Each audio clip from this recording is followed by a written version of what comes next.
సహజ నటి జయసుధ మొదట్లో బిజినెస్ మ్యాన్ అయిన రాజేంద్ర ప్రసాద్‌ని పెళ్లి చేసుకొని మనస్పర్ధల కారణంగా అతనికి విడాకులు తీసుకుంది.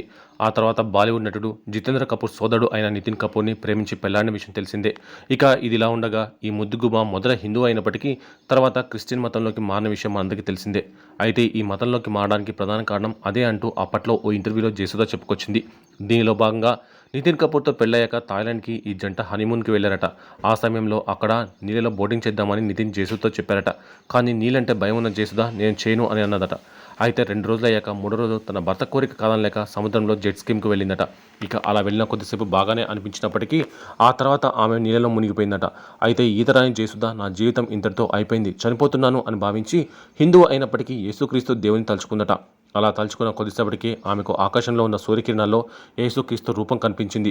శ్వాస బిగపట్టుకుని నీళ్ళ నుండి జయసుధ బయటపడిందట. అలా ఆ సంఘటన జయసుధను హిందువు నుండి క్రిస్టియన్ మతంలోకి మార్చేసిందని చెప్పుకొచ్చింది.